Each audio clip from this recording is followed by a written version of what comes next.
ప్రార్థించడము జగదర్శిపోయిన చేసుకో ఈ శిలువ మీద నిలిచిన మీరు మాత్రం తీసుకుంటాయిగా పాలించితే ఎదిగో మాకు అనుగ్రహం దయచేసి దేవుడి వారి యొక్క ప్రమాణాలను నిజమైన మనిషి దయచేసి తెలుసుకున్నటువంటి అమ్మ యొక్క బిడ్డలుగా భాగ్యం మాకు ఎప్పటికీ ప్రాముఖ్యత చేయని ఆదరించాలి.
క్రీస్తునాథునియందు ప్రియ సహోదరి సహోదరులారా, ఈనాటి దివ్య బలి ఉద్దేశములు దండు సతీష్ వరాల వారి యొక్క బిడ్డ అనారోగ్యంతో వెంటిలేషన్ పయనించి మరి జనవాడకు షిఫ్ట్ చేసిండగా ఆ బిడ్డల దేవాది దేవుడు ఆగి స్వస్థపరచాలని, ఆ బిడ్డ జీవితంలో అనారోగ్యములు ధరించకుండా తన రక్తంతో ఆ బిడ్డను అభిషేకించినట్లు మరి కుటుంబాన్ని వారు చేసే ప్రతిఫలంలో దేవాదేవుడుగా నడిపించమని పూజలు సమర్పించేవారు మరి వారి కుటుంబ సభ్యులు దండు అంతోని మోహితు మంచి ఆరోగ్యం దయచేయాలని, దేవుని యొక్క దయా కనికరము దేవుని యొక్క హస్తం ఎల్లప్పుడూ ఆ బిడ్డకు తోడుగా ఉండి బిడ్డకు మంచి బంగారు భవిష్యత్తును దయచేయమని అందరూ వారి మధ్య ప్రార్థన చేస్తూ వారి తరఫు నుంచి ప్రతిఫలంలో దేవాలయంగా ఉండాలని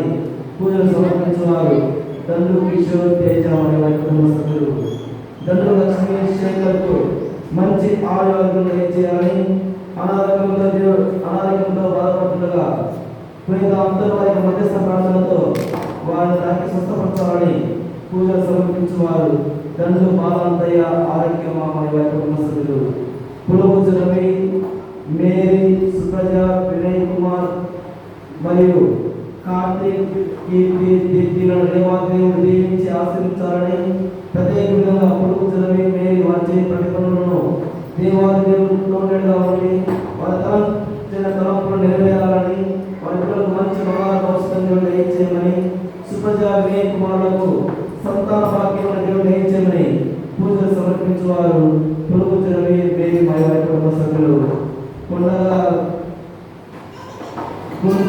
కొండలకు ఆయా ఆరోగ్యం దయచేయాలని వారు మరి పక్షవాతంతో బాధపడుతుండగా దేవుడు తిరిగి కాలు చేతులు మంచిగా పనిచేయనట్టును వారికి మంచి ఆరోగ్యం దయచేయాలని దేవుని యొక్క సన్నిధిలో వారు మహిమకరంగా వారు సాక్షించినట్లు దేవుడు దీవించమని ప్రీత అందరూ యొక్క మధ్యస్థ ప్రార్థన కోరుతూ పూజలు సమర్పించేవారు జాగ్రత్త మరియు మరియు కుటుంబ సభ్యులు ఈ ఉద్దేశాలను కూడా మన మధ్యలో ఉంచుకొని ప్రత్యేకంగా 7, 8, 9 తేదీల్లో జరుగుతున్నటువంటి స్వస్థ కూడికలు మంచిగా జరుగులాగున ఈ నూతనీకరణ మహోత్సవాలు మన యొక్క విశ్వాసులకు మన యొక్క దేవునికి వరముగా దేవుడు ప్రసాదించమని మిమ్మల్ని పూజలు ప్రారంభిస్తున్నాం.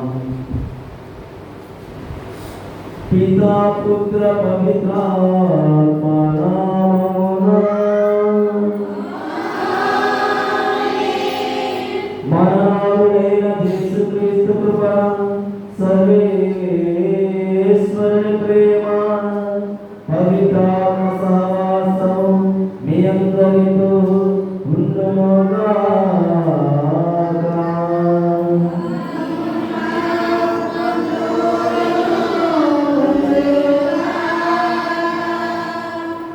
అందరికీ గుడ్ మార్నింగ్. అందరూ బాగున్నారా? అందరూ కూడా చాలా సీరియస్గా ఉన్నారు. ఎండ ఎక్కువగా పెడుతుంది కాబట్టి మీ ముఖాలు వెలిగిపోవాలి. ఎలా వెలిగిపోతున్నాయంటే ఏదో పోగొట్టుకున్నారు మనకి. ఓకే, అందరూ బాగున్నారా? Praise the lord, praise the Lord. యేసువా వందనం, యేసువా స్తోత్రం, యేసువా ఆరాధన, యేసువా మహిమ, యేసువా ఘనత, తండ్రి ఆరాధన, తండ్రి మహిమ, తండ్రి ఘనత. హల్లెలూయా, హల్లెలూయా, హల్లెలూయా. ఆత్మీయ వందనం, ఆత్మీయ స్తోత్రం, ఆత్మీయ ఆరాధన, ఆత్మీయ మహిమ, ఆత్మీయ ఘనత. హల్లెలూయా, హల్లెలూయా, హల్లెలూయా. క్రీస్తు ఆదరణీయులు ప్రియ సహోదరి సహోదరులారా, ఈనాడు మనమందరం కూడా యావత్ సభతో కలిసి 28వ సామాన్య ఆదివారంలో మనము ప్రవేశించుకుంటున్నాం. ఈనాటి యొక్క దివ్యగ్రంథ ప్రమాణాల ద్వారా దేవుడు మనందరికీ కూడా మన హృదయాలను పరీక్షించుకోనండి అంటున్నాడు. మన హృదయాలను పరీక్షించుకోనండి. ఏంటి పరీక్ష అంటే మన యొక్క జీవితంలో దేవుడు చేసినటువంటి అనేక మేలులకు మనము కృతజ్ఞతలుగా ఉంటూ ఉన్నామా అని పరీక్షించుకోమంటున్నాం. ఈ యొక్క ఆధునిక యుగంలో మనం చూస్తే ఎన్నెన్నో దీవెనలను మన సంఘానికి, మన సృష్టికి, మన యొక్క వ్యక్తిగత జీవితాలకు దేవుడు ఎన్నో చేసిందా? చేయలేదా? మీకు చేయలేదా? చేసిన వాళ్ళలో చెప్పలేదండి.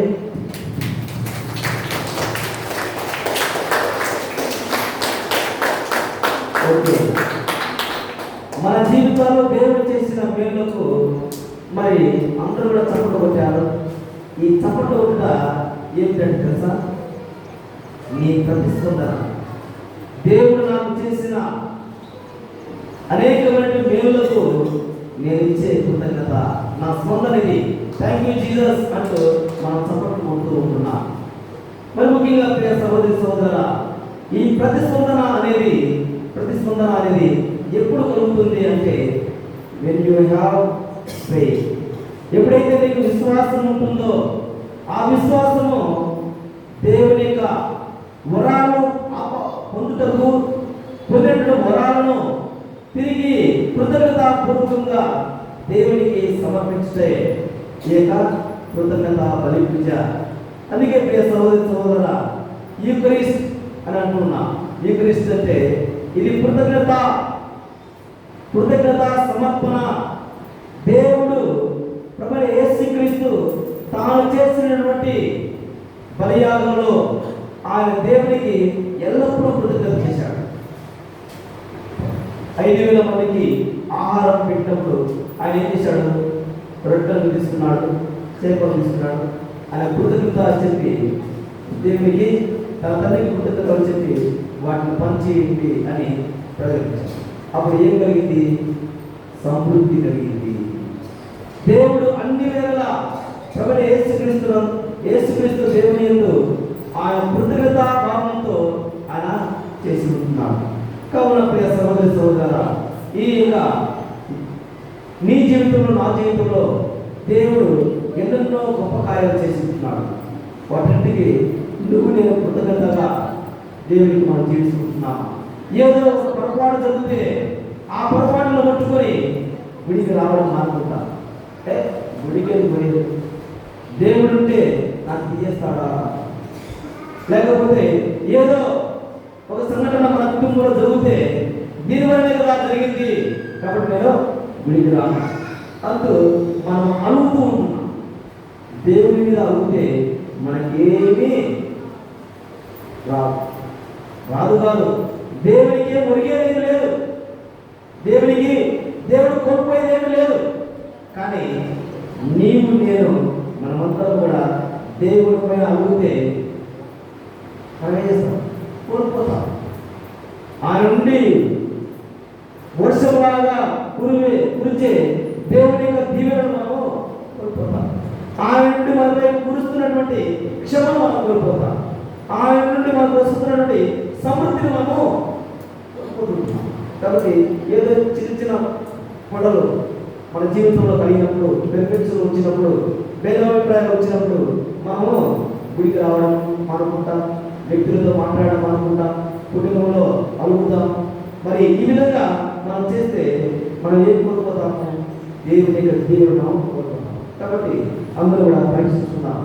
మనం దేవుని పైన, మన యొక్క సహోదరుల పైన మనం కలిగి మన దేవుని యొక్క సాన్నిధ్యానికి, దేవుని యొక్క మహిమకు, దేవుని నుండి వస్తూ వరములకు మనం దూరంగా ఉంటున్నాము.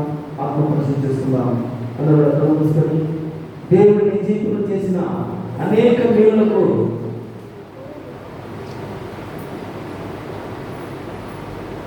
మీకు దేవుడు వచ్చినటువంటి కుటుంబంలో వచ్చి దేవుని స్తుతించుదాం.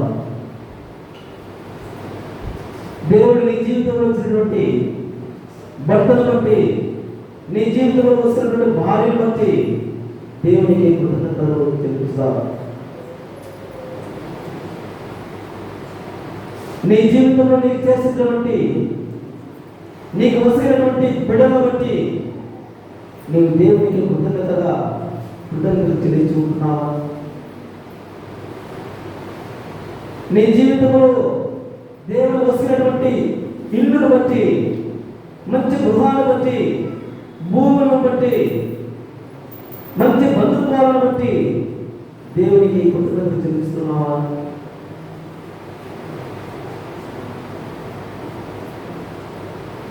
అనుదినము దేవుని యొక్క వాక్యముతో, దేవుని యొక్క అనుగ్రహాలతో, దేవుని యొక్క అనుమానాలతో మన యొక్క జీవితాలను నింపుతున్నటువంటి గురువులను బట్టి, మేత్రాసనం బట్టి, శ్రీసలను బట్టి దేవునికి కృతజ్ఞతలు చెల్లిస్తూ ఉంటున్నామా? దేవునికి వీటన్నిటిని బట్టి నువ్వు దేవునికి కృతజ్ఞత చెప్పలేని క్షణంలో గుర్తించుకుంటూ, ప్రభువా మన్నించండి, నీవు అనేక మేలులను నా భర్త ద్వారా, నా భార్య ద్వారా, నా బిడ్డల ద్వారా, నా ఇల్లు ద్వారా, నాకు భూముల స్థలాలను బట్టి చేసిన అనేక గొప్ప కార్యం బట్టి నీకు వేలాది స్తోత్రమయ్యా అంటూ మనం చేసిన పాపములు తప్పిదములకు పశ్చాత్తాపడుతూ ప్రభువుని మన్నిపును అడిగి పెడుతున్నాం.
సర్వశక్తి గల సర్వేశ్వరుడు మనకు దయచూపి మన పాపములను మన్నించి మన నిత్య జీవితములకు చేర్చుదురుగాక.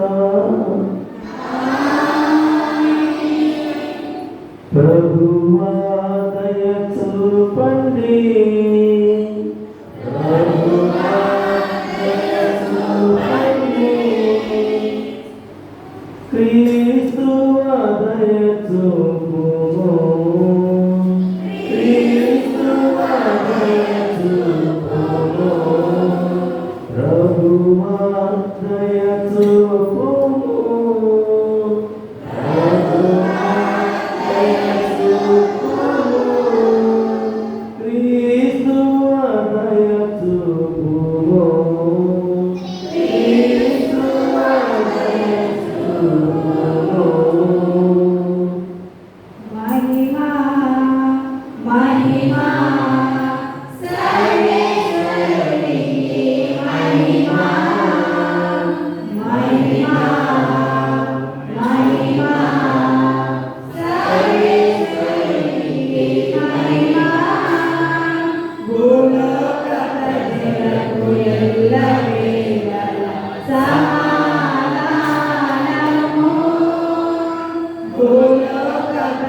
ఓ సర్వేశ్వర, నీ కృప ఎల్లప్పుడూ మమ్మల్ని వెనక్కి ఉండగాక. అది మా ముందు మా వెనక నడిచి మేము సర్వదా మంచి కార్యములు మాత్రమే నిర్వహించినట్లు దృఢచిత్తంలో వస్తుము. మీ తోల పవిత్రాత్మతో కలిసి యుగ యుగములు జీవించు పాలించు మా ప్రభువును మీ కుమారుడు యేసుక్రీస్తు ద్వారా ఈ మనవి చేయుచున్నాము.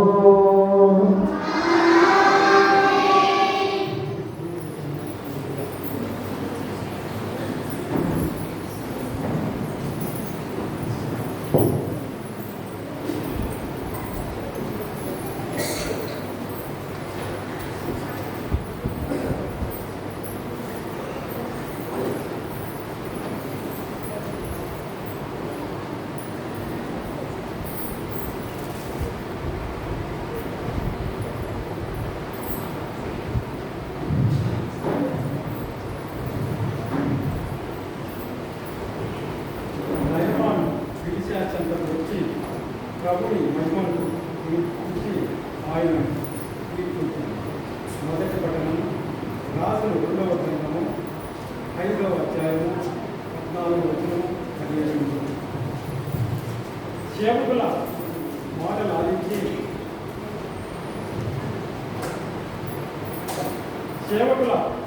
ఆలించి నయమాను యోర్దాను నదికి వెళ్ళాడు. ప్రవక్త ఆదేశించినట్లే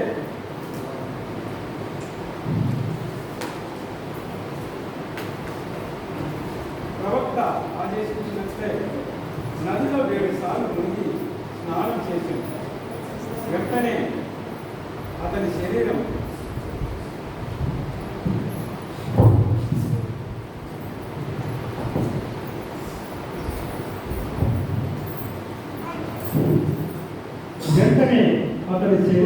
శుద్ధి పొంది చిన్న బిడ్డ రేపమోయే నయం. అంతటా నయమాను తన పరిజనంలో విడిచేతకు వచ్చి, అయ్యా, ఈ భూమి మీద ఇశ్రాయేలు దేవుడు తప్ప మరొక దేవుడు లేడని నాకిప్పుడు స్పష్టమైనది. నేను నీకొక కానుకను సమర్పించుకోలేదని చిత్తగింపుము. నేను కానీ విడిచా కానీ నేను కొలుస్తూ సజీవుడైన యాజకుడు నీ కానుక ఏమీ నాకు అక్కరలేదు అని. నయమాను ఎంత బతిమాలినను ప్రవక్త అతని ప్రమోదిని అంగీకరింపలేదు. నయమాను, నీవు నా కానుకను అంగీకరింప అయింది. ఇతని నుండి 2 కంచె గాడిదని పోయినంత మట్టినైనను మా దేశంలో కొనిపోనివా? ఏది నుండి నేను ప్రభువుకు తప్ప మరి ఏ అన్య దేవునికి బలులు కానీ దహన బలులు కానీ సమర్పించాను. ఇది ప్రభు వాక్కు.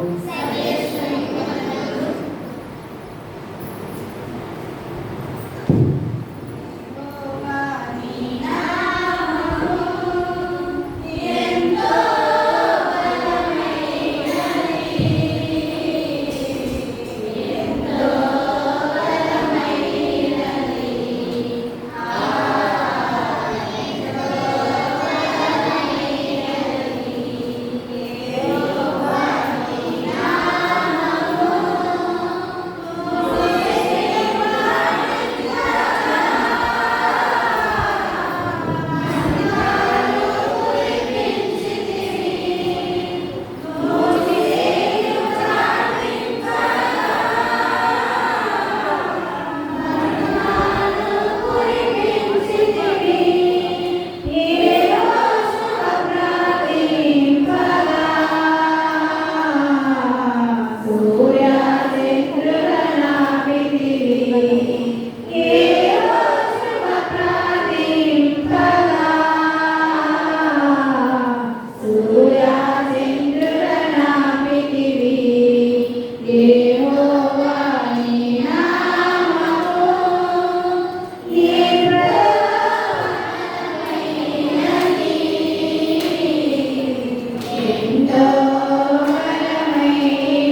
మనము సహనం ప్రదర్శించినచో ఆయనతో పాటు రాజ్యపాలన చేతుము. 2వ పఠనము పునీత పౌలు తిమోతికి రాసిన 2వ లేఖ 2వ అధ్యాయము పరిశుద్ధ వచనములు 8 నుండి 13 వరకు. ప్రియ సహోదరుడా, నేను బోధించు సువార్త యందు చెప్పబడినట్లు దావీదు సంతతిలో జన్మించిన మృతుల్లో నుండి లేచిన యేసుక్రీస్తును నెత్తి ఉంచుకొను. నేను ఈ సువార్తను బోధించుట చేతనే బాధలను అనుభవించుతున్నాను. అంతేకాక నేరస్తుని వలె గొలుసులచే బంధింపబడి ఉన్నాను. కానీ దేవుని వాక్కు బంధింపబడి లేదు. ఈ కారణములనే ఎన్నుకోబడిన దేవుని ప్రజలు క్రీస్తు యేసునందరి రక్షణను నిత్య మహిమతో కూడా పొందవలేనని వాళ్ళ కొరకు సమస్తమును నేను ఓర్చుకొనుచున్నాను. మనము ఆయనతో మరణించి ఉండినచో ఆయనతోనే మరలా జీవించును. మనము సహనము ప్రదర్శించినతో ఆయనతో పాటు రాజ్య పాలనను చేతుము. మనము ఆయనను నిరాకరించినచో ఆయన మనలను నిరాకరించును. మనము ఆయనను నమ్మిన వారమైనను ఆయన నమ్మదగిన వాడుగా ఉండును. ఆయన ఆత్మద్రోహము వలర్చుకొనలేదు కదా అను వాక్కులు యథార్థములు. ఇది ప్రభు వాక్కు.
పవిత్ర శిష్యులోని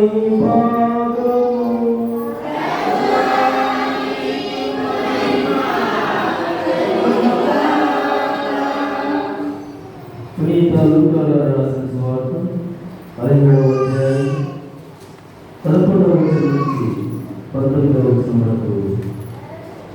యేసు సమరయ గలిలయ ప్రాంతముల మీదుగా యెరూషలేమునకు పోవుచుండెను.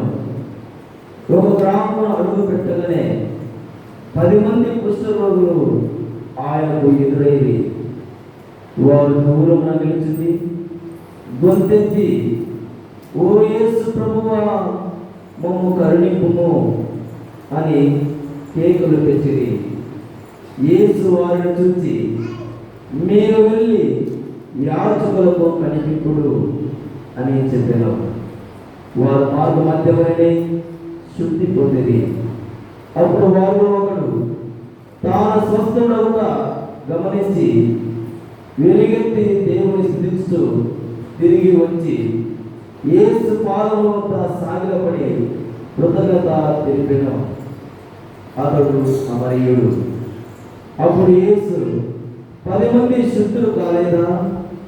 మిగిలిన 9 మంది ఎక్కడ? తిరిగి వచ్చి దేవుని స్థుతించేవాడు ఈ అన్యుడు ఒక్కడేనా అనేను. పిదప యేసు అతనితో, నీ విశ్వాసము నిన్ను స్వస్థపరిచినది, లేచి వెళ్ళుము అనేను. ఇది క్రీస్తు సువిశేషము. సువిశేష బోధన ద్వారా పాపం క్షమించుగాక. Praise the lord. Praise the Lord. Hallelujah. Hallelujah. Hallelujah. క్రీస్తు నామమునందు ప్రియ సహోదరి సహోదరులారా, ఈనాటి దివ్యగత ప్రమాణ ద్వారా దేవుడు ఒక అరుదైనటువంటి సంఘటనలను మనకు వివరిస్తున్నాడు. మన జీవితంలో చాలాసార్లు మన అనేకమైనటువంటి గొప్ప గొప్ప బహుమతులు వరములు పొందుకోవాలని మనకు ఆశ ఉంటుంది. ఎవరికి ఉండదు చెప్పండి? గిఫ్ట్లు పొందుకోవాలని లేదా బహుమతులు పొందుకోవాలని ఆశ ఉందా? వివాహ మహోత్సవం రోజు మనం ఏం చేస్తాము? వేస్తాం కానుక సమర్పణ అంటామా? ఏమంటారు? సవీపులు అంటారు. సవీపులు అంటే ఏంటి? అది బహుమతులే, గిఫ్టే కదా. ఎందుకు గిఫ్ట్ పొందాలనుకుంటారు? ఎందుకు? అది మనం వాళ్ళకి ఇచ్చింటాం కాబట్టి, గిఫ్ట్లు వాళ్ళకి ఇచ్చింది కాబట్టి వాళ్ళకి మనం పొందుకోవాలని అనుకుంటున్నాం. కానీ కొన్నిసార్లు మనం ఊరికే మనము పొందాలనుకుంటాం. ఆ స్నేహితుల నుంచి ఎంతమంది క్రిస్మస్ గిఫ్ట్లని, బర్త్డే గిఫ్ట్లని, మ్యారేజ్ యానివర్సరీ గిఫ్ట్లని, ఈ విధంగా మనం గిఫ్ట్ పంచుకుంటూ ఉంటాం. అలా పంచుకున్నప్పుడు మనము మన గిఫ్ట్ ఇచ్చిన వ్యక్తికి కృతజ్ఞత చెప్పకపోతే వాళ్ళు ఏమవుతారు? కృతజ్ఞత రహితులు అంటారు. కృతజ్ఞత రహితులు అంటే కృతజ్ఞత లేనటువంటి వారుగా ఉంటారు. కావున ప్రియ సోదరులారా, మరి చెడు చేస్తే ఏమంటారు? చెడు చేస్తే మనం నిందిస్తాం. మంచిగా మాత్రము కృతజ్ఞత లేదు. కృతజ్ఞత లేదు. ఆధునిక యుగంలో ఒక వ్యక్తికి మంచి చేసినప్పుడు తిరిగి థ్యాంక్స్ చెప్పే ఆ మంచి అలవాటు అనేది బహుమతి మాత్రమే. ఒక చిన్నపిల్లలకి ఒక చక్కటి ఇస్తున్న వాడు తీసుకుని వెళ్తాడు.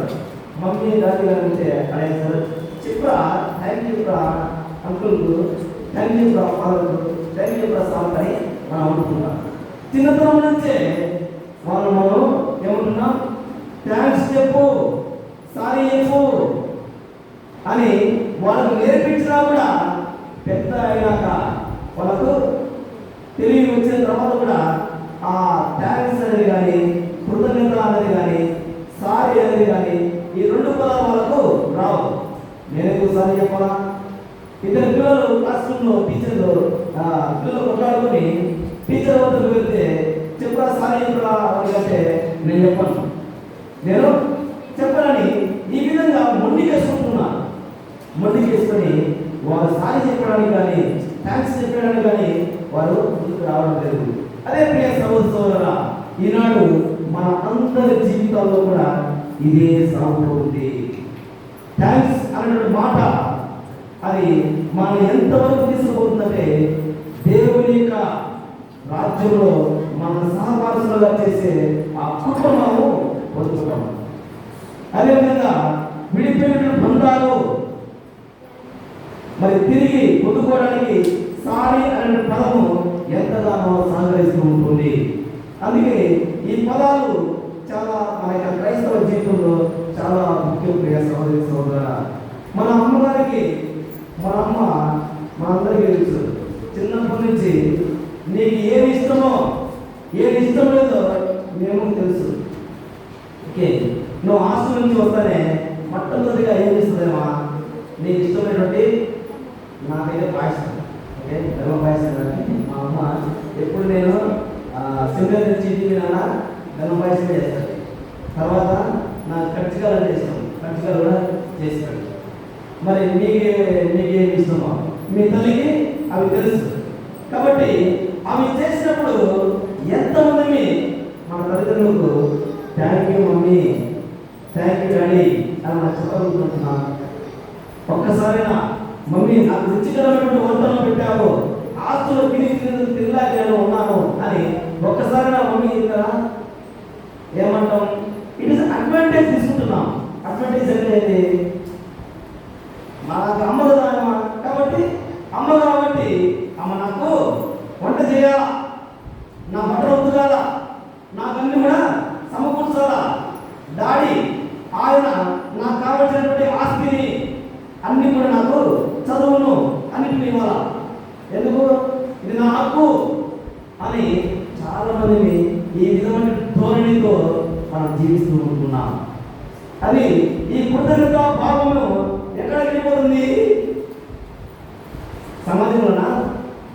ఈ కృతజ్ఞత భావము ఎక్కడ లేకుండా పోతుందంటే కుటుంబంలోనే ఆదిలోనే ఆ కృతజ్ఞత భావానికి ఆటంకం కలుగుతుంది. అందుకే ఆ కృతజ్ఞత భావము అది సమాజం వరకు రాలేకపోతుంది, సంఘం వరకు రాలేకపోతుంది, నీ సహోదరుల వరకు అది రాలేకపోతూ ఉంటుంది. అందుకే సహోదరుల దేవుడు మనందరినీ కూడా ఈ దివ్య గ్రంథ పఠనం ద్వారా మనం థియాలజీలు లేకపోతే పెద్ద వేదాంత శాస్త్రాలు మనం చదవడం అవసరం లేదు, వాటి గురించి మనం ధ్యానించడం అవసరం లేదు. ఇది ఒక చిన్న సందేశం మనకు చాలా ముఖ్యం. కుటుంబంలో నుంచే మనం ఈ కృతజ్ఞత భావాన్ని మనం అలవర్చుకోవాలని ప్రభుని యేసుక్రీస్తు నాటి దివ్య గ్రంథ పఠనాలు మనకు వివరిస్తూ ఉంటున్నాడు. ఒక అన్యుడైనటువంటి నామాల యొక్క జీవితాన్ని మనము వింటూ ఉన్నాం. మొదటి పట్టణంలో ఎంతమంది కూర్చొని ఉంటున్నారంటే బైబిల్లో ఈరోజు 10 మందేనా? 10 మందేనా? మొదటి పట్టణంలో 11 మంది కుష్ఠరోగులు ఉంటున్నారు. ఈరోజు మనము 11 మంది కుష్ఠరోగులు మనము చూస్తూ ఉంటున్నాం. కానీ ఇద్దరు మాత్రమే, ఈ 11 మందిలో 2 కుష్ఠరోగులు మాత్రమే స్వస్థతను పొందుకుంటున్నారు. వారి యొక్క జీవిత వృత్తాంతాన్ని మనం ఒకసారి గమనించినట్లయితే మొదటి పట్టణం యొక్క సారాంశాన్ని మనం గమనిస్తే అక్కడ జరుగుతూ ఉంటున్నటువంటి సంఘటన ఏంటంటే సిరియా రాజైనటువంటి రాజైన సైన్యాధిపతి అతను ఈ కుష్టి వ్యాధితో బాధపడుతూ ఉంటున్నాడు. కుష్టి వ్యాధితో బాధపడుతున్నటువంటి వ్యక్తిని మామూలుగా అయితే ఏం చేస్తారంటే ఆ వ్యక్తిని ఊరు బయట వెనకల ఆయన ఉంచుతారు. ఊరు బయట వారిని ఉంచుతారు. ఎందుకు ఉంచుతారంటే వారిని పాపులుగా పరిగణించాలి, వారిని పాపులుగా పరిగణించుతారు. మనం లేవికాండం 11వ అధ్యాయం 2-3 వచనంలో మనం చూస్తే యాజకులు వారిని రోగ నిర్ధారకులుగా వారిని చూస్తారు. చూద్దామా? లేవికాండము 11వ అధ్యాయము 2-3 వచనం. ఎవరి శరీరము పైనను వాపు కానీ పొక్కులు కానీ నిగనిగలాడు పొడ కానీ ఉండొచ్చు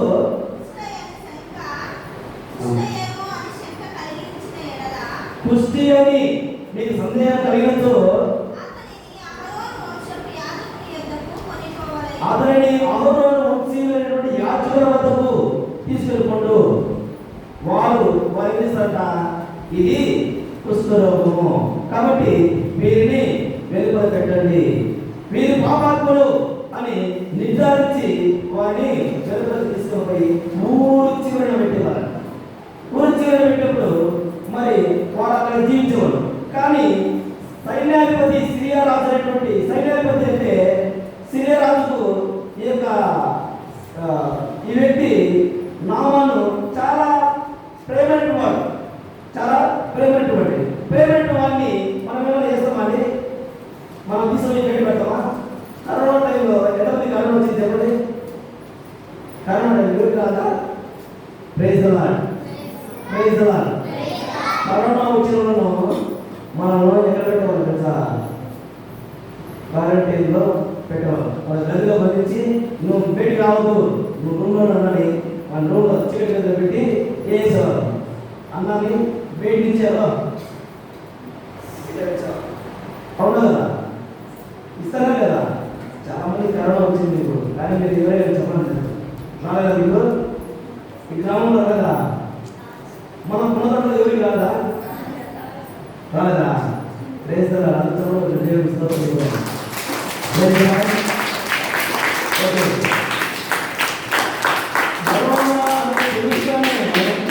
అన్ని పనులు ఆ ఇంటి ఊరు ఆ ఇంటి ప్రాంతాన్ని కూడా పోయేవాళ్ళు కాదు.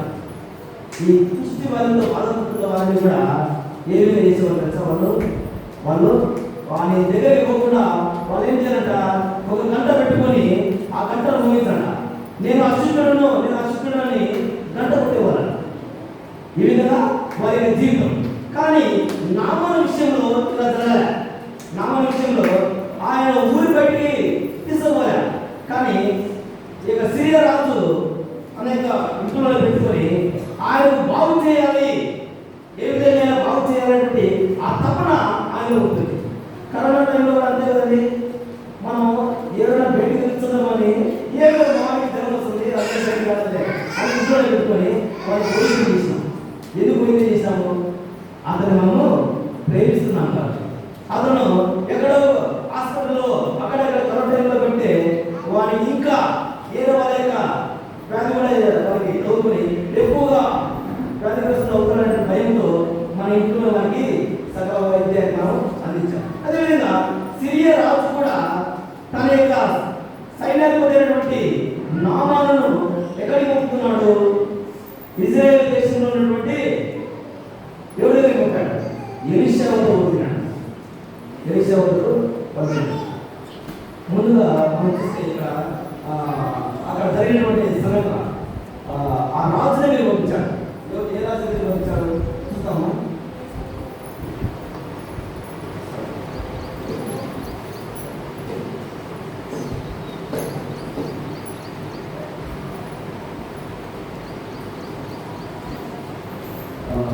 ఐదవ అధ్యాయం 15వ వచనం.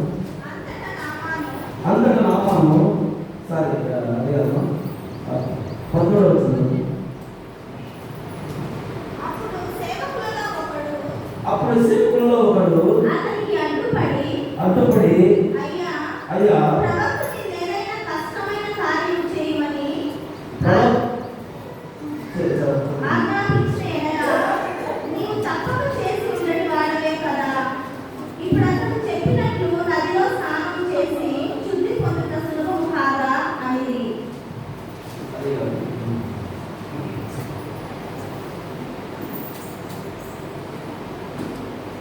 రాజుల 5వ అధ్యాయం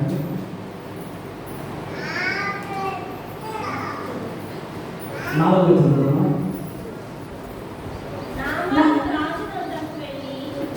నామాను రాజులతో వెళ్ళి ఇజ్రాయేల్ దేశం నుండి వచ్చిన పనిపిల్ల ఇట్లు పలికినదని విన్నవించెను. రాజు అతనితో నీవు ఇజ్రాయేల్ దేశం రాజునందుకు వెళ్ళము, నేను అతనికి కమ్మ రాసి ఇచ్చేదను అని చెప్పాను. కనుక నామాను 30,000 వెండి నాణ్యములను 6,000 బంగారు కాసులను 10 జతల పట్టుబట్టలను కానుకగా తీసుకొని ఇజ్రాయేల్ దేశమునకు పయనమై వచ్చి రాజులకు కమ్మ అందించెను. ఇక్కడ చూడండి 6వ వచనం. దాని యందు ఇట్లున్నది, నా ఉద్యోగి నామాను ఈ లేఖతో నీ చెంతకు పంపుతున్నాను, నీవు అతని కుష్టిని నయం చేయవలసింది. ఇజ్రాయేల్ రాజు ఆ జాబు చదివి బట్టలు చించుకొనెను. Praise the lord, praise the lord, praise the lord. ఇక్కడ ఎవరి దగ్గరికి కమ్మ వెళ్ళింది? రాజు దగ్గరికి వెళ్ళింది. కానీ ఆ సందేశం ఎవరి దగ్గరికి వెళ్ళాలా? ఎలీషా దగ్గరికి వెళ్ళాలా? కానీ రాజు దగ్గరికి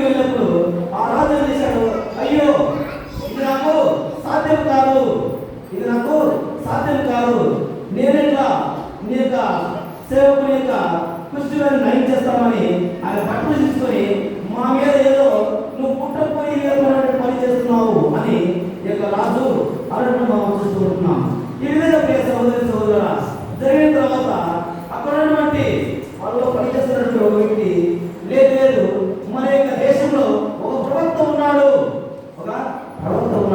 ఆయన వద్దకు వెళ్దాం, ఆయన వద్దకు తీసుకువెళ్ళండి అని ఆ పని కట్ట చెప్పినప్పుడు మరలా ఆ యొక్క వ్యక్తిని ఆ ఎలీషా దగ్గరికి తీసుకుపోవడం మనం చూసుకుంటున్నాం.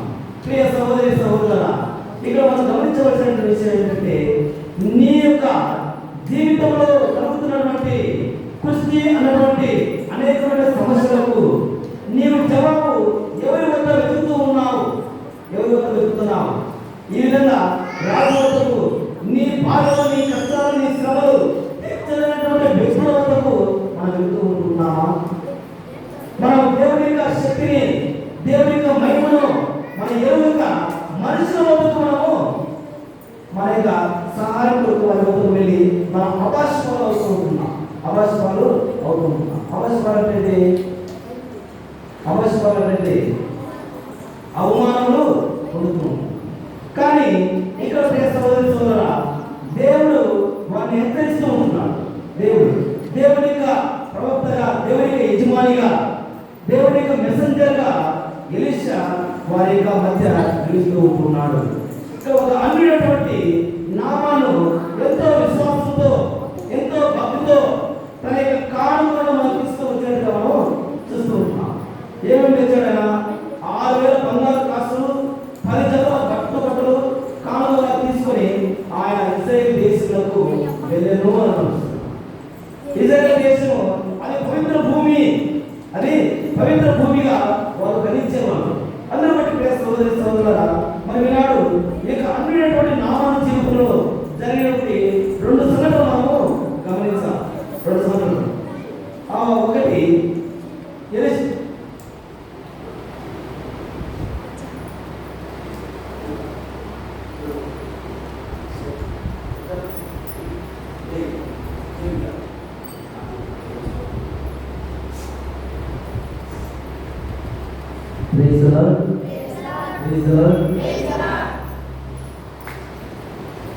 ఈ నామాల యొక్క జీవితంలో జరిగే 2 సంఘటనలు మనము ధ్యానించాం. మొట్టమొదటిగా ఎలీషా వద్దకు వెళ్ళాడు. ఎలీషా వద్దకు వెళ్ళి అయ్యా నాకు కుష్టి వ్యాధి ఉంది, నయం చేయి అని అడిగినప్పుడు ఆయన అన్నటువంటి మాట నీ ఒళ్ళి ఎక్కడ ఏ విధంగా ఉన్నాడు? 7 సార్లు నదిలో నీవు 7 సార్లు మునుగు అని చెప్పాడు. ఆయన అప్పుడు ఈ యొక్క సేవకుడు అన్నాడు, ఈ నామం అన్నాడు, ఏంటి మా దేశంలో ఎన్నో మంచి జీవనదులు ఉన్నాయి, స్వచ్ఛమైనటువంటి నీళ్లు పారే నదులు ఉంటున్నాయి. ఆ నదులు కాదని ఈ యొక్క పాచిపట్టినటువంటి పాడుకున్నటువంటి ఈ నదులను నదమంటావా అంటూ ఆ యొక్క ఎలీషా ప్రభుత్వంతో ఆయన పలికినప్పుడు అక్కడ ఉన్నటువంటి సేవకుడు అంటున్నాడు, అయ్యా ఆయన నీకే పెద్ద పని ఇవ్వలేదు. ఒకవేళ పెద్ద పని కనుక నీకు ఇచ్చింటే, లేకపోతే ఒక 1000 ఏనుగులను, లేకపోతే నీ అర్ధరాజ్యాన్ని నీవు అంటే నువ్వు ఇచ్చేవాడివి కదా. ఎందుకు అంటే నా శరీరము మళ్ళా తిరిగి మామూలు శరీరం కావాలనే ఆశ నీలో ఉందా లేదా? ఆశ మాత్రము ఉంది. కానీ ప్రవక్త చెప్పినటువంటి ఆ పనిని మాత్రము చేయమంటున్నాడు. అక్కడ ఈ సేవకులు అన్నమాట ఎంత పెద్ద పని చెప్పినా కూడా నువ్వు చేయగలవు. కానీ ఆయన చెప్పినటువంటి సింపుల్ వర్క్, చాలా సామాన్యటువంటి నీకు సులువైనటువంటి పని ఏంటి? నీవు 7 సార్లు ఆ నదిలో నువ్వు మునుగు. 7 సార్లు నువ్వు ఆ నదిలో మునుగు అన్నప్పుడు ఆయన అవునే కదా, ఆయన రిలీజ్ అయ్యాడు. ఏమి మనం అనుకున్నవన్నీ కూడా కొన్నిసార్లు మనం మన యొక్క జ్ఞానం కలిగిన వాడుగా ఈ భౌతికమైనటువంటి మూడవ జ్ఞానంతో దేవుని యొక్క మహిమలు, దేవుని యొక్క కార్యములు, దేవుని యొక్క వాక్యాలు మనం అర్థం కాక కొన్నిసార్లు మిస్అండర్స్టాండ్ వాటిని మనం అపార్థం చేసుకుంటూ ఉంటాం. అపార్థం చేసుకుని దేవుని యొక్క దీవెన దీవులకు దేవుని యొక్క ఆశీర్వాదాలు మనం దూరంగా ఉంటాం. మరి ఈనాడు ఆ యొక్క సేవకుడు అన్నటువంటి మాట బట్టి అయ్యో అవునే కదా నిజమే కదా అని ఆయన ఆ నదికి వెళ్ళి ఆ నదిలో 7 సార్లు ఆయన మునిగినప్పుడు ఆయన యొక్క దేహము ఏ విధంగా మారింది? చిన్న పిల్లలే ఆయన దేహం మారింది. ఈ రెన్యూడ్ చరిత్రలు అంటే ఏంటి? ఆయన తిరిగి నూతనమైన వ్యక్తిగా రూపొందినట్టుగా మనం చూస్తున్నాం. ఎందుకంటే ఆ ప్రవక్త చెప్పిన మాట ఆయన వినటం ద్వారా, వినయించడం ద్వారా ఆయన జీవితంలో స్వస్థతను పొందుకుంటున్నాడు. మరి నీ జీవితంలో, నా జీవితంలో నామాలే నామాలకు చెప్పినటువంటి ఆదేశాలు, ఆ ప్రవక్త చెప్పినటువంటి ఆదేశాలను ఆయన తూచ తప్పకుండా పాటించాడు. కాబట్టి ఆయన జీవితంలో దేవునికి మహిమను ఆయన చవించాడు. తాను తిరిగి నూతనమైనటువంటి వ్యక్తిగా ఆయన తన దేశంలో తిరిగి వెళ్ళినట్టుగా మనం చూసుకుంటున్నాం. మరి ఈ రోజు నేను మనమంతా కూడా పుష్టి అనే వ్యాధితో ఈ దేవాలయంలో అడుగు పెట్టుకుంటున్నాం. ఏంటి మాకేంటి, మాకు పుష్టి లేదు, నువ్వేదయ్యా ఏమంటున్నావు అంటున్నారా? లేదు, పుష్టి అనేది ఉంది. పాపము అన్నటువంటి పుష్టి వల్ల ఉంది. అసహించుకునే గుణత్వం వల్ల పుష్టి వ్యాధిగా ఉంటూ ఉంది. ఇతరులను ద్వేషించే పుష్టి వ్యాధి వల్ల ఉంటూ ఉంది. అనేటువంటి భేదాభిప్రాయాలు కలిగిన వాళ్ళుగా ఈ పుష్టి వ్యాధి అనేటువంటి భేదాభిప్రాయాల వాళ్ళు ఉంటూ ఉన్నాయి. ఇవన్నీ కూడా మన పుష్టి వ్యాధితో మనము చూస్తూ ఉంటున్నాం. ఈ విధంగా మన దేవాలయంలో ఏం చేసి దేవాలయంలో మనము వీటన్ని కూడా కనుక్కొని మనం నూతన వ్యక్తిగా మనం వెళ్ళాలి అని ప్రభు మనకు సెలవిస్తూ ఉంటున్నాడు. నామాను ఆయన సిగ్గుపడలేదు. తాను నేను పుష్టి వ్యాధి గలవాడిని అని ఒప్పుకోవడానికి ఆయన సిగ్గుపడలే, ఆయన దాచుకోలే. లేదయ్యా ఊరికి వచ్చాను రాజ్యానికి, ఏదో ఒకటి చెయ్యి, నాకు ఒకటి కావాలా, అది నా దాని గురించి ప్రార్థన చేయి అని ఆయన చెప్పలే. ముసుగులో పెట్టి ఆయన మాట్లాడలేదు. ఆయన ఓపెన్గా ఆయన చెప్తుంటున్నాడు, అయ్యా నేను పుష్టి వ్యాధితో బాధపడుతున్నాను, నాకు స్వస్థత దయచేయి అని మొదలుపెడుతున్నాను. నీవు ప్రభు సన్నిధిలో ఉన్నప్పుడు, ప్రభు యొక్క దేవాలయానికి ఏం చేసినప్పుడు మన బలహీనతలను మన ప్రభు మనము సమర్పించమన్నమాట. అయ్యా నేను పలానా దానిలో నేను బలహీనుడు, పలానా విషయంలో నేను బలహీనత కలిగి ఉన్నాను, నన్ను ఆ బలహీనత నుంచి బయటపడవేయి అని మనం మొదలుపెట్టినప్పుడు తప్పకుండా దేవుడు మనను ఆ బలహీనత నుండి మనం నిలుపు చేసి బలవంతులుగా తన సన్నిధిలో తన అనుగ్రహాలతో మనను నింపుతాడు. కావున ప్రియ సోదరుడా, అన్నిటైనటువంటి ఈ నామాల జీవితంలో సగటు భాగంలో మనం చూస్తే, సగభాగంలో మనం చూస్తే ఆయన పొందుకున్నటువంటి స్వస్థతను బట్టి ఆయన ఏం చేయాలంటున్నాడు? కృతజ్ఞతలు సమర్పించాలంటాడు. ఆయన తీసుకుని వచ్చినటువంటి కానుకలు ఆ ఎలీషాకు ఇవ్వాలని ఆశ కలుగుతున్నాడు. అయ్యా నేను చాలా బహుమతులు తెచ్చాను, నాకు స్వస్థత దయచేశాను కాబట్టి ఈ కానుకలు స్వీకరించాలి అన్నప్పుడు ఆయన అంటున్నాడు, నేను కానుకలు స్వీకరించను. ఇది దేవుని యొక్క మహిమ, దేవుని యొక్క కార్యము, అది దేవుడే మీ యందు చేశాడు. అది విశ్వాసము, దేవుని యొక్క మహిమలు ఇవన్నీ కూడా పే చేస్తే వచ్చేది కాదండి. ఈ పే చేస్తే వచ్చేది కాదు. అవి ఏం చేస్తే వస్తాయంటే తెలుసా? మనం దేవుని మాటకు విధేయిస్తే, దేవుని యొక్క మాటను మనం విధేయించి నడుచుకుంటే తప్పకుండా మన జీవితంలో దేవుని యొక్క మహిమను, దేవుని యొక్క అద్భుతాలను మనం చూస్తామనే విషయాన్ని మనకు తెలియజేస్తున్నాడు. అందుకే ఇక్కడ మనం చూస్తుంటున్నాం సహోదరులారా, మరి నామాను ఆయన చివరికి మరి గిఫ్ట్లు ఏమి తీసుకోలేదు, కానీ నేను ఒక మనవి చేసుకుంటున్నాను. ఈ భూమిలో ఉన్నటువంటి మట్టిని నేను తీసుకుని పోయి నా దేశంలో నేను ఒక బలిపీఠం నిర్మించి ఆ బలిపీఠం మీద నిజమైనటువంటి దేవుని నేను ఆరాధిస్తాను. ఇక్కడ మనం గమనించవలసిన విషయం, మనం భౌతికంగా మనము చేసే పనుల కంటే ఆత్మీయంగా చేసే పనులు చాలా అవసరమైనగా దూరపడుతుంది. ఏంటి, నేను ఒక 10,000 డొనేషన్ వస్తా, ఎందుకు? దేవుని యొక్క వాక్యానికి వినయించకుండా, దేవుని యొక్క ఆజ్ఞలకు వినయించకుండా వాడు నడుచుకుంటూ డొనేషన్స్ ఎన్ని రాస్తే డొనేషన్స్. అందుకే ఆయన అంటున్నాడు, డొనేషన్స్ నీ కానుకల కంటే కూడా నీ విరిగి నలిగిన హృదయము నాకు అవసరము, నీ స్వచ్ఛమైనటువంటి ఆరాధన నాకు అవసరం. అందుకే ఆయన అంటున్నాడు చివరిగా చదవమా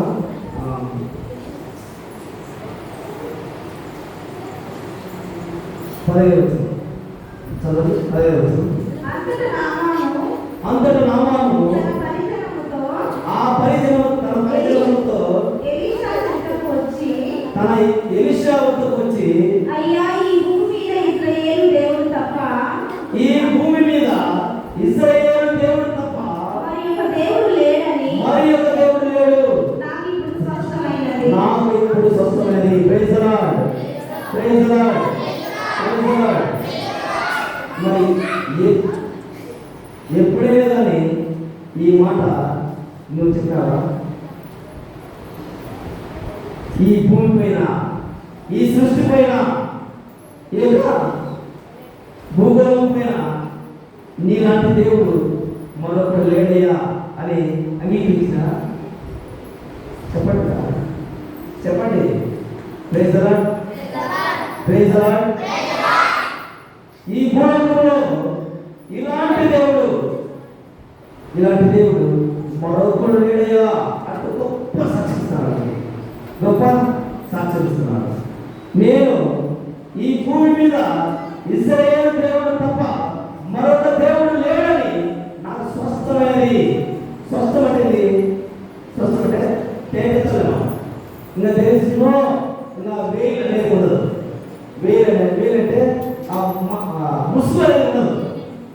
దేవుడు నిజమైన దేవుడు ప్రభు అయినటువంటి యేసుక్రీస్తే, ఆయన యొక్క తండ్రి అయినటువంటి యావే దేవుడే తప్ప మరొక దేవుడు లేడు అని ఒక అన్యుడని, ఒక అన్యుడు డబ్బల దేవతల గురించి ఒక అన్యుడు నిజమైన దేవుడిని తెలుసుకుంటున్నాడు.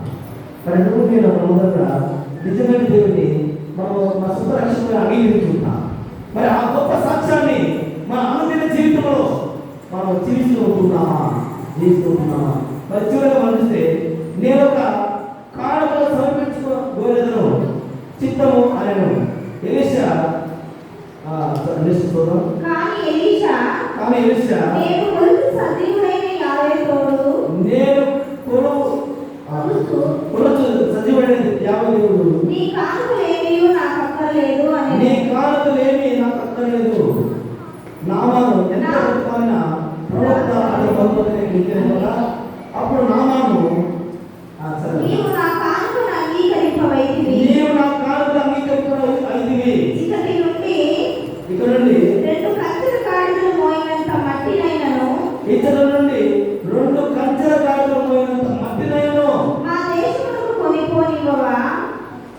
మా దేశమునకు కొనిపోనివ్వవా?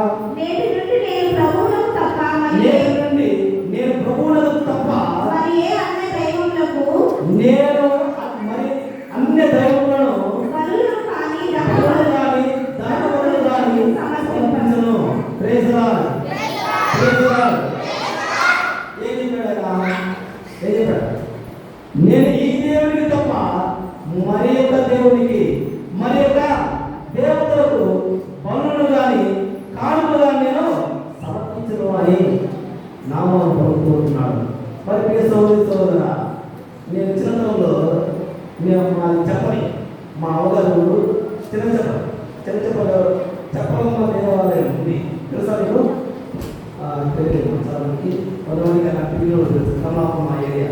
అదే మా మామగారు మమ్మల్ని మేము ఎప్పుడు తిరునాళ్ళకి వెళ్ళేవాళ్ళం. చిన్నపిల్లలు అలా ఉన్నప్పుడు మా అమ్మగారు ఊరికి వెళ్ళేవాళ్ళం. ఈ చప్పతిన పని మీద చప్పతినాలకు మా మామగారు వచ్చి బల్ల ఇద్దరు బల్ల మా మామగారు కూడా తీసుకొని ఆ పడలో మంచిగా వేటలు కోసి వెలుగుడు చేసేవాడు. ఈ విధంగా చేస్తుంటే మా అమ్మ రోజు హెచ్చరించేవాడు. మా అమ్మని హెచ్చరిని, మా అమ్మలను, మా నాన్నని మేము వెళ్తాం. కానీ మేము అక్కడ వాడికి అనిపించినటువంటి ఈ మాంసం అయితేనేమి, పొలం అయితేనేమి వాటిని కూడా మాకు పెట్టేవాళ్ళు కాదు. మేము కూడా మా అమ్మ చెప్పేది తినమని. కానీ మా మామ మా ఊళ్ళో ఉన్నటువంటి మా నాయన తరపునటువంటి మా అమ్మకు ఏంటి వీళ్ళు చెప్పడం దినాలు కోరుతున్నారు, తప్పకుండా వీళ్ళు ఆ దేవుడికి పోతారు, వాళ్ళు కూడా చూస్తారు, మరియు అత్యంత ఆ మాంసాలు తింటారని ఆయన. అప్పుడు మమ్మల్ని అందరినీ కూడా పిలిచి ఇక తలుపు మీద గురించి ఆయన ప్రమాణం చేస్తున్నాడు. ఏమని? మేము విగ్రహాలు కల్పించే అప్పలు కానీ ఆహారం కానీ మేము తినము, స్వీకరించమని ప్రమాణం చేయాలి. నాతో మా అక్కలతో మా తమ్ముడితో ఆయన ప్రమాణం చేయించాడు. నేను అప్పుడు నాకు తెలియదు ఏంది మా ఇది చేస్తున్నాడే అని. తర్వాత నాకు ఈ సినిమా జీవితం వచ్చిన తర్వాత ఇవన్నీ మాట్లాడుతాను, ఇవన్నీ చూస్తున్నప్పుడు నాకు అర్థమైంది, నిజమే, నీవు నిజంగా సత్యమైన దేవుడిని నీ రక్షణగా నువ్వు అంగీకరిస్తే మరో దేవుడిని జీవితంలో ఉండకూడదు. Praise the lord. మనం రెండు పడవ మీద కాకూడదు, ఆ పడవ మీద ఈ పడవ మీద రెండు పోతాం. కానీ మన దేశం ఏమి భారతదేశం, మన సంప్రదాయాలు ఏమి ఉండాలి కదా. ఏమి అంటే ఎక్కడ పోతున్నాం అంటే ఉండకపోతున్నా. ఏమంటే ఏం లేదు స్వామి, మా వంశ దైవం, మా వంశ నీ సృష్టికర్తటువంటి దేవుడు తప్ప నీ వంశానికి లేకపోతే నీ కులానికి లేకపోతే నీ కమ్యూనిటీకి లేకపోతే నీ కంపెనీకి వీటికి సపరేట్ దేవుడు వాడు లేడు. నీకు ఒకే ఒక దేవుడు, ఆయనే నిజమైనటువంటి లోకరక్షకుడైనటువంటి యేసుక్రీస్తు భగవానుడే దేవుడుగా నువ్వు ఆరాధించాలని ఇలాంటి దేవుడి తత్వం ద్వారా వివరిస్తున్నాడు.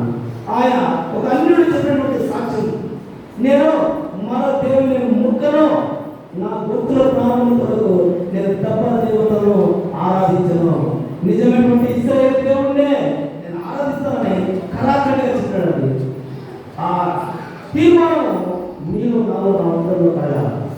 తీర్మానం ఇవన్నీ కూడా మనం విన్నప్పుడు మనం ఎందుకు ఇంత కసిగా మనము క్రైస్తవ జీవితంలో మనం జీవించలేకపోతూ ఉంటున్నాం, నిలువెచ్చడానికి అనుకుంటున్నాం, నిలువెచ్చాలి. అందుకే మనలో ప్రభు యేసుక్రీస్తు నేను ఇదివరకే అగ్ని ముట్టించున్నాను, అగ్ని ముట్టించున్నాను, ఆ అగ్ని సపగిలో పడిపోయింది. నా జీవితంలో అగ్ని ముట్టించినాడు, అగ్ని ముట్టించడం వల్ల ఆ అగ్ని పంపిస్తున్నాడు. ఇంకా నేను మళ్ళా రిటర్న్ పోను, నేను మళ్ళా నా పాత జీవితాన్ని నేను వెళ్ళనయ్యా, నాకు నూతన జీవితం ఇచ్చావు, ఈ నూతన జీవితాన్ని నేను కంటిన్యూ చేస్తాను, కొనసాగిస్తానని ముందు సాగిపోతున్నాడు. మరి ప్రియ సోదరి సోదరుల, మనందరి జీవితాల్లో ఆ విశ్వాసాన్ని, ఆ పట్టుదల కలిగినటువంటి ఆ భక్తి, ఆ నమ్మకము మన దేవుని ఎందుకు మనం కలిగి ఉండాలని ప్రభువు నామాల ద్వారా మనకు బయలుపరుస్తున్నాడు. మరి రెండో పట్టణంలో మనం చూస్తే అన్ని వేళల యందు మనము కృతజ్ఞతాభావం కలిగి ఉండాలి. ఏంటి అన్ని వేళలు అంటే? అన్ని వేళలు కష్టములను, సుఖములను, వ్యాధులను, బాధలను అన్నింటిలో మనము దేవునికి మనం కృతజ్ఞులమే జీవితాలి. మరి ఎంతవరకు మనం జీవిస్తున్నాం మనం పరిశీలించాలి. మన చెడు జరిగిందనుకో మనం ఏమంటాం తెలుసా? చెడు జరిగితే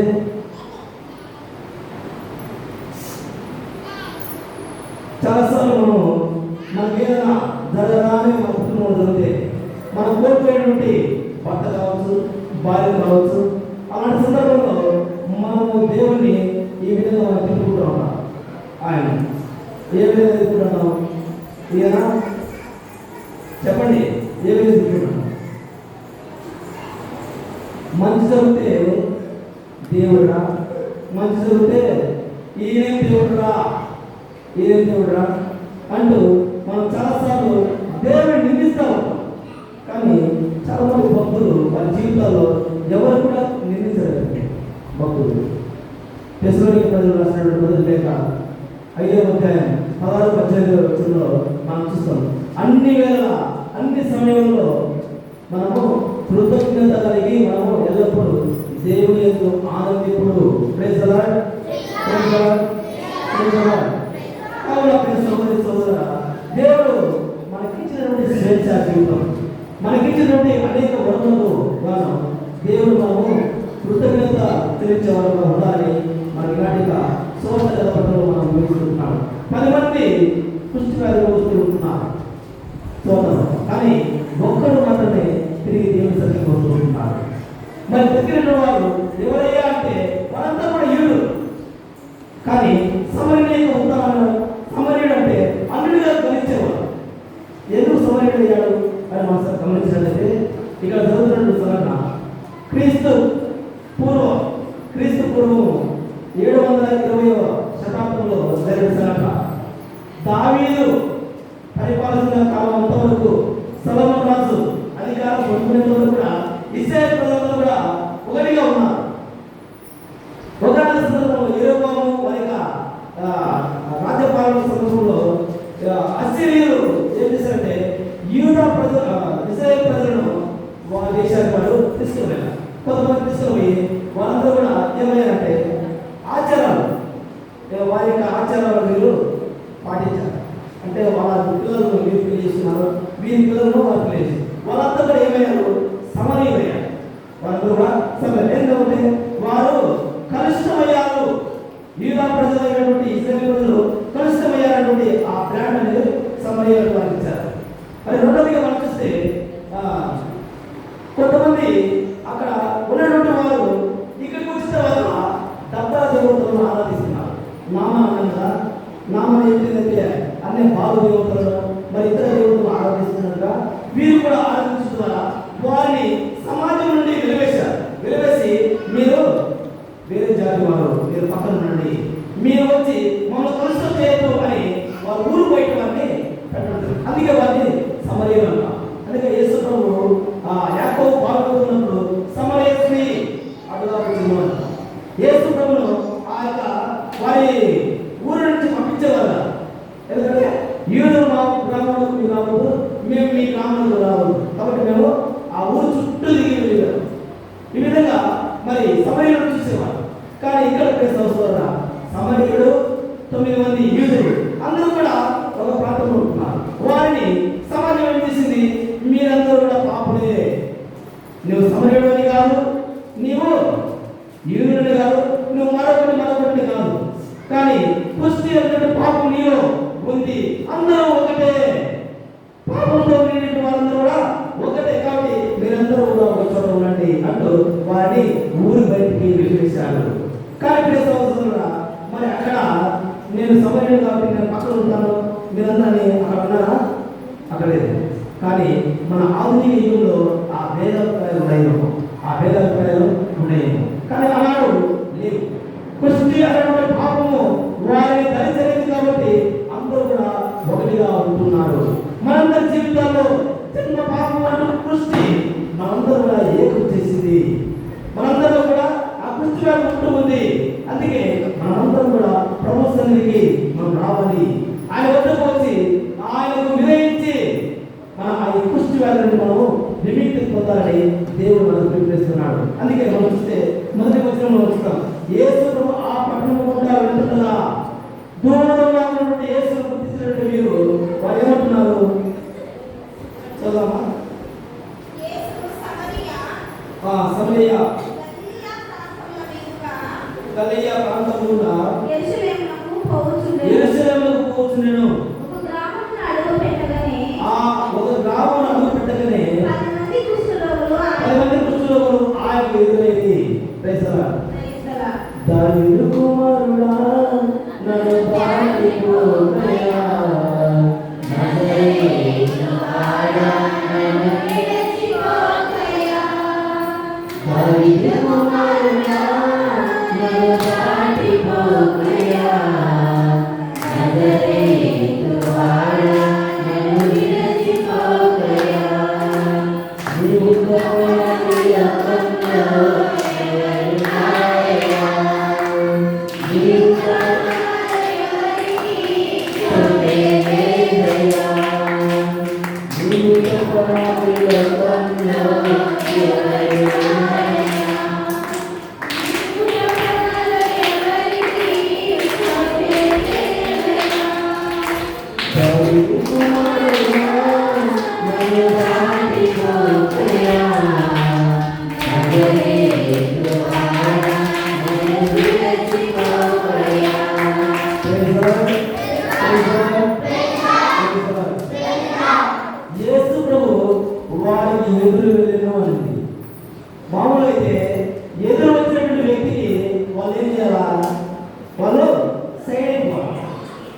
లేకపోతే అయ్యా మేము అశుద్ధులమని వారు వెళ్ళ సపరేట్గా. కానీ దేవుని యొక్క శక్తిని వారు కనుగొన్నారు, దేవుని యొక్క మహిమ వారు కనుగొన్నారు. కాబట్టి వారు ఎదురుగా వస్తున్నటువంటి ప్రభు చెంతకు ప్రభుకు వినిపించే విధంగా వారు వెనక్కి వెళుతూ ఆయన దగ్గరికి దయచేస్తూ ఉంటే వారు వెనక్కి వెళుతూ ఆ ప్రభువులు ఏమంటున్నారు? ఓ యేసు ప్రభు, మమ్ము కరుణింపుము అని కేకలు వేసినాం. Praise the lord, praise the lord, praise the lord. ఇక్కడ ఈ ప్రార్థన మన జీవితంలో ఉండాలి. జీవనలో మనం ఎప్పుడు అంటున్నాం ఈ ప్రార్థన? ప్రభువా దయచూపండి, క్రీస్తువా దయచూపండి. ఎప్పుడు అంటున్నాం? చెప్పండి. జీవన పూజలో మనం ఎప్పుడు అంటున్నాం? మన గ్లోరియా ముందు మనం యొక్క ప్రార్థన చేస్తాం. ఎందుకు చేస్తామంటే ఇది చాలా చిన్న ప్రార్థన అండి. ఇక్కడ ఈ యొక్క కృష్ణ వ్యాధితో ఉన్నటువంటి వారు చేసిన ప్రార్థన ఏంటి? ఓ యేసువా మమ్ము కరుణింపుము, మా మీద దయచూపుము అంటూ వారు కన్నీటితో ప్రార్థన. ముఖ్యంగా మనం చూస్తే చాలాసార్లు ఆ ఛాన్స్ పోతే మన ఛాన్స్ లేదు. వారి జీవితంలో ప్రభు వారిని దాటిపోతే వారిని వారి వల్ల ఇప్పుడు వద్దులే అని వారు హైడ్ చేసుకుంటే ఆపుకుంటే యేసు ప్రభు మళ్ళా ఆ మార్గంలో పోయేవాడా? దేవుడు ఎప్పుడు తన మహిమను తన యొక్క రాకను మనకు ఎరుగుపరుస్తాడు. మనము సిద్ధంగా ఉన్నాం. వారి సమాజం నుండి వెలువడినట్టు మీరు వారి జీవితంలో ఎన్నో చీకటి రాత్రులను తీసుకుంటున్నారు. వారు ఎన్నో సార్లు తమ తోబుట్టువులను, తన యొక్క పిల్లలను, తన యొక్క బంధువులను వారి అందరికీ కూడా దూరంగా జీవించినటువంటి క్షణాలను, రోజులు వారు గడిపి ఉంటున్నారు. మన కన్నమైన సినిమాల్లో చూస్తే మనకు తెలుస్తుంది. అన్నము పెట్టేటప్పుడు కూడా వాళ్ళు కట్టె తీసుకొని దూరంగా పెట్టేవారు. దూరంగా అందించేవారు. ఈ విధంగా వారు దుర్భరమైన జీవితాన్ని జీవిస్తున్న వారి జీవితాల్లో ఈ రోజే ఈ క్షణమే మనకు స్వస్థత లేకపోతే మనలో లేదు. కాబట్టి వారు ఓ యేసు ప్రభువా మనం కరుణించాలంటే వారు ప్రార్థిస్తారు. ఈ ప్రార్థన మనందరి జీవితంలో ఇది ఉండాలి. సహోదరులారా, ఈ ప్రార్థన లేకపోతే దేవుని కరుణను నోచుకోలేని వారుగా ఉంటాం. దేవుని యొక్క క్షమను మనం పొందుకోలేని వారుగా ఉంటాము. నీవు మనందరం కూడా దేవుని యొక్క క్షమకు పాత్రలు కావాలి అంటే మన యొక్క దీన స్థితిని మనము దేవుని ముందు ఉంచాలి. అందుకే ప్రభు అంటున్నాను, వారు దూరంగా నిలిచింది ప్రభా నీ దగ్గరికి వచ్చినప్పుడు నేను ఏమనుకున్నాను? సుందరి ఏ విధంగా ప్రార్థన చేశాడు? సుందరి ఆయన నేను పాపాత్మ నీ వైపు కనులెత్తుకుని నేను ఏకుడుతాను, నీ సన్నిధిలో అడుగు పెట్టుకుంటాను నేను ఏకుడుతాను. కానీ నీ సన్నిధిలో నేను మంచిగా నేను ఆరాధించడము నేను ధ్యానించడం నాకు ఇచ్చినటువంటి ఈ సమయాలను బట్టి స్తోత్రమయ్యాలి. మనం చేసే వరకు మనం ఉండాలి. ప్రియ సహోదరుల, మరి ఆ తర్వాత ప్రియ సహోదరుల దాని ప్రభువే యేసుక్రీస్తు ఆనాడు ఎలీషా ప్రవక్త మానవులతో పలికినటువంటి విధంగా నేను ఆ యొక్క నదికి వెళ్ళి 7 సార్లు మునుగుమని. ఇక్కడ ఏమంటున్నాడు? నేను వెళ్ళి యాజకులకు నేను కనిపించాలి. కొంతమంది ఏమో యాజకులకు వెళ్తున్నారు. 10 మంది వెళ్తున్న సందర్భంలో వారు స్వస్థత జరిగినట్టుగా గుర్తించారు. ఏమి గుర్తించారు? అన్యుడైనటువంటి సమరయుడు గుర్తించారు. కానీ 9 మంది మాత్రం గుర్తించలేరు. వాళ్ళు అలానే గుడ్డిగా వెళ్తున్నారు. వాళ్ళలో ఎలా ఉంటుందో తెలుసా? వాళ్ళ భావన వాళ్ళ దృక్పథాలను నీకు చెప్తారు. ఈ సమరయుడు తిరిగి యేసు ప్రభువు వద్దకు వచ్చి పాదములపై ఒకటి అయ్యా నీకు వందనాలని కృతజ్ఞతలు సమర్పిస్తారు. కానీ ఇక 9 మంది గురించి మనము మంచిగా ధ్యానిస్తాం. మొదటి వాడు అనుకున్నాడంట, నేను యూదుని, నాకు తప్ప యూదులకి స్వస్థత నేను నీకు అర్హత ఉంది, నాకు ఆయన స్వస్థపరచాలా, నా కోసం వచ్చాడని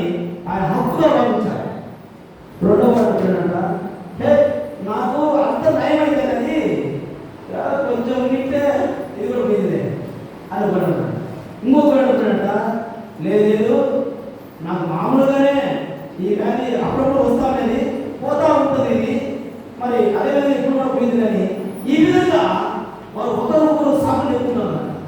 సాగులు చెప్పుకుంటా ఆ యాత్రికుల వద్దకు గారు మెరుగైనట్టుగా మనసుకున్నా. ముందు నేను నా తల్లిదండ్రులకు, నా బంధువులకు, నా పిల్లలను చూసేస్తా అంటూ వారు వెళ్ళిపోయారు. కానీ ఈ సమరయుడు మాత్రము నాకు స్వస్థత ఇచ్చినటువంటి ఆ సజీవుడి దేవుడి వద్దకు వెళ్ళి నేను కృతజ్ఞతలు చెప్పాలని ఈ యొక్క వ్యక్తి వచ్చినట్టుగా మనం చూస్తుంటున్నాం. కావున ప్రియ సహోదరి సోదర, మన జీవితంలో చాలా అద్భుతాలు చేశాడు, చాలా అద్భుతాలు చేశాడు. కొన్నిసార్లు చిన్న ఒక రెప్పపాటులో నిన్ను రక్షించినటువంటి క్షణం కూడా నీకు ఉంటాయి. రెప్పపాటే ప్రమాదాల నుంచి, యాక్సిడెంట్ నుంచి, కొన్ని అనారోగ్యాల నుంచి, కొన్ని సమస్యల నుంచి, కొన్ని సుడుగుడాల నుండి కూడా మనము దేవుడు రక్షించిన క్షణాలు ఉంటాయి. వాటిని బట్టి మనము దేవుడికి కృతజ్ఞత కలిగి మనం జీవించాలి. కావున ప్రియ సహోదరులారా, మనం అర్పించే అర్పణతో పాటు ప్రభువుకు మన కృతజ్ఞత భావాన్ని మనం వ్యక్తం చేస్తాం. మీరు వలె అన్యుడు ఏ విధంగా ఇచ్చినటువంటి సజీవుడి దేవుని ఆరాధించిన రీతిన నువ్వు నేను నమ్మకముగా ఆయన ఆరాధించే ఆరాధకులుగా సత్యముతోనూ ఆత్మతోనూ మనం ఆయన ఆరాధించే ఆరాధకులుగా మనం ఉండాలని, ముఖ్యంగా విగ్రహాలకు దప్పల దేవతలకు మనం దూరంగా కావాల్సిన లేచబడి ఇది వైపుగా ప్రార్థిస్తున్నాం.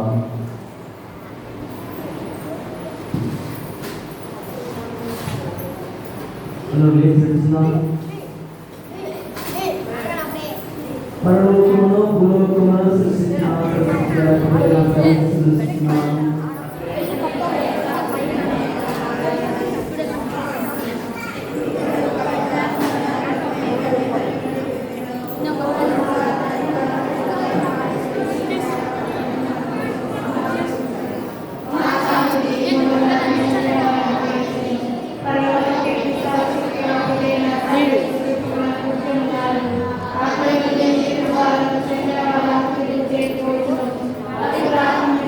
Amen.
స్వీకరించుటకు. సహోదరి సహోదరులారా, మీరు నిరాశించడం సరస్వతి వచ్చిన సర్వీశ్వరునికి అంగీకారం ప్రార్థించుకోవాలి.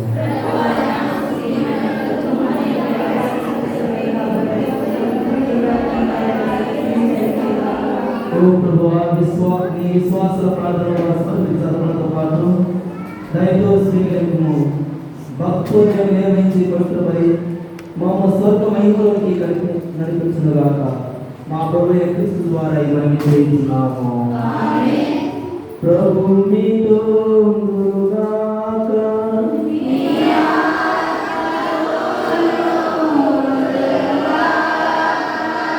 మీ మనస్సులను ఉన్నతమునకు త్రిప్పండి.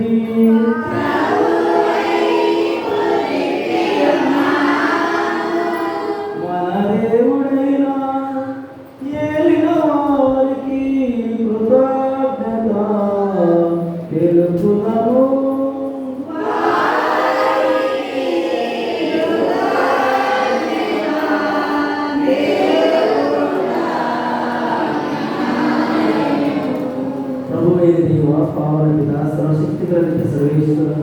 మేము ఎల్లప్పుడూ నేర్చుకుంటూ నీకు కృతజ్ఞతగా ఉంటాము. మా ప్రభు క్రీస్తు ద్వారా చెల్లించడం యుక్తము, న్యాయము, ధర్మము, రక్షణదాయకము.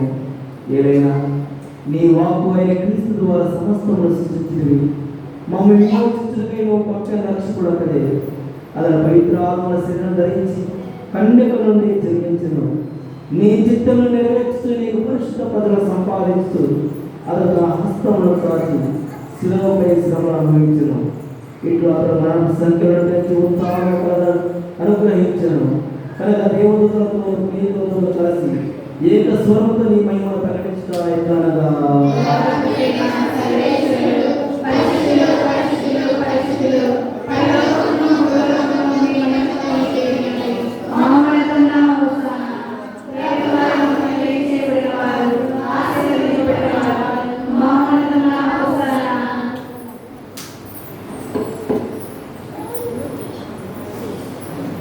ఓ ప్రభువా, నీవు నిక్కముగా పవిత్రుడు, సర్వ పవిత్రతకు ఊటయు నీవే.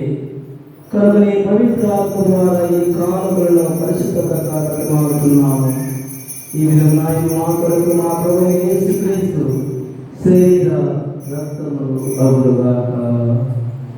అతని శిరోశ్రమంతో తాను ఇష్టపతిగా పరీక్షించినప్పుడు అప్పమును అందుకొని మీకు కృతజ్ఞతావందనం చెప్పి స్తుతించి శిష్యులకు ఇస్తూ ఇట్లా మీరందరూ తీసుకునే భుజింపుడు.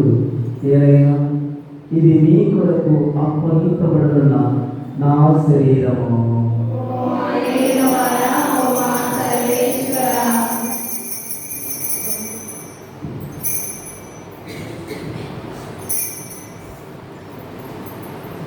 ఆ విధమునే భోజనానంతరం పాత్రను అందుకొని మరలా మీకు కృతజ్ఞతావందనం చెప్పి స్తుతించి శిష్యులకు ఇస్తూ ఇట్లా మీరందరూ దీన్ని తీసుకొని పానం చేయడం. ఏదైనా ఇది నూతన నిబంధనైన రక్తపు పాత్రము. ఇది మీ కొరకును అనేకుల కొరకును పాప పరిహారం కారపడడం. దీన్ని నా జ్ఞాపకార్థం చేయడం.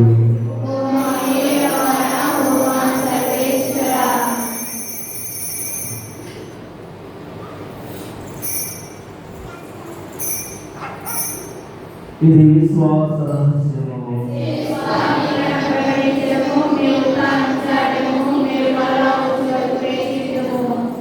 కనుక తండ్రి క్రీస్తు మరణము తాను స్మరిస్తూ జీవమును స్వీయ పునరక్షణ మాసం నీకు సమర్పిస్తున్నాము.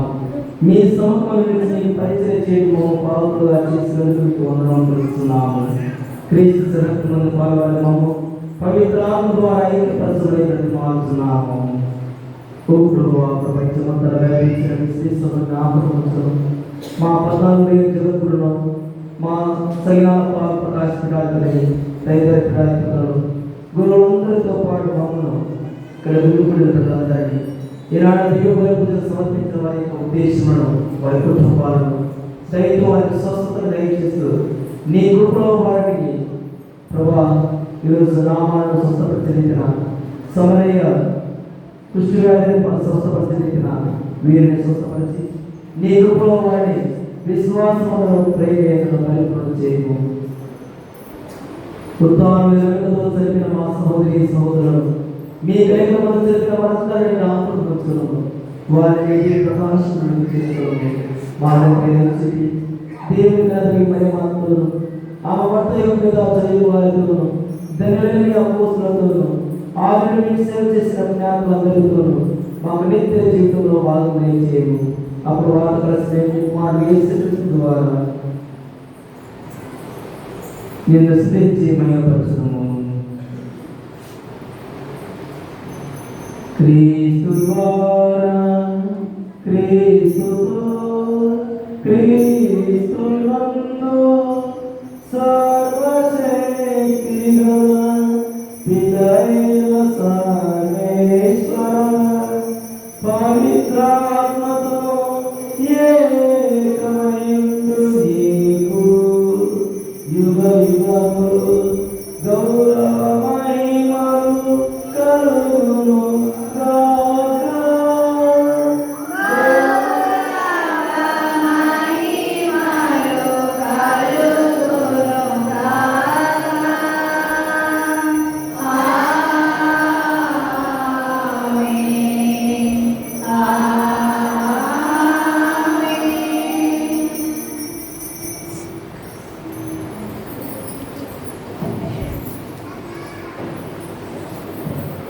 మన ప్రభువు నేర్పిన పరలోక ప్రార్థనను భక్తితో ప్రభువు సమర్పించుకుంటారు.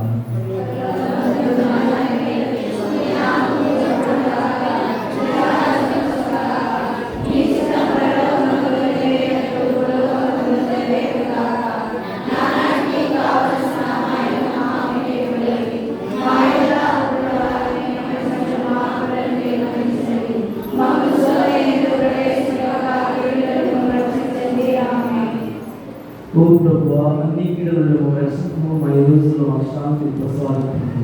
మీ దయాళుల వల్ల పాపములను మాకు విడుదల చేసి అన్ని కలతలని సరదా కాపాడము. మేము ఒకసారి మా రక్షకుడు యేసుక్రీస్తు నిరీక్షిస్తున్నాము. శాంతి నేను అభివహిస్తున్నాను, నా శాంతికి వస్తున్నాను అని మీ అపోస్తలులు వస్తూ ప్రవేశిస్తారు. మా పాపములు, మా పవిత్రతలు, మా యోగ్యతలు లెక్కపడాలి. నీ శ్రీశ్వరైన గొప్ప విశ్వాసం హెచ్చిత ప్రకారం గురుకులందరికీ ఆయు ఆరోగ్యంలో శాంతి సమాధానాలను ఐక్యమును అనుగ్రహించము. యుగ యుగంలో జీవిస్తూ పరిపాలించు ప్రభువా. ప్రభుని శాంతి ఎల్లప్పుడు అందరితో గాక. ఒకరికొకరు సమాధానం తెలుపుకుందాము.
ఇదిగో సర్వేశ్వరుని వైపులా, ఇదిగో లోకం యొక్క పాపములు పరిహరించు ప్రభు గడపలకు పిలువబడిన వారందరూ ధన్యులు.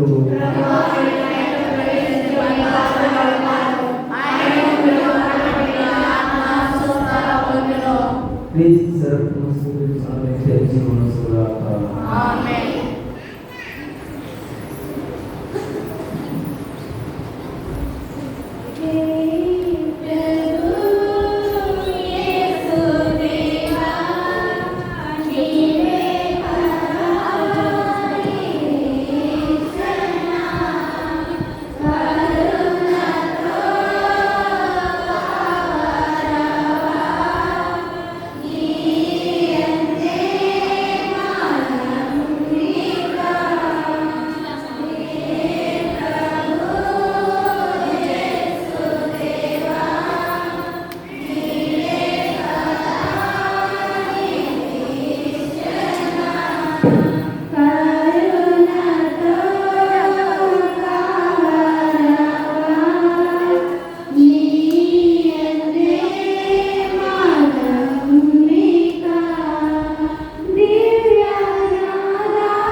కొలువుండా ప్రసాదమై నేనొచ్చా.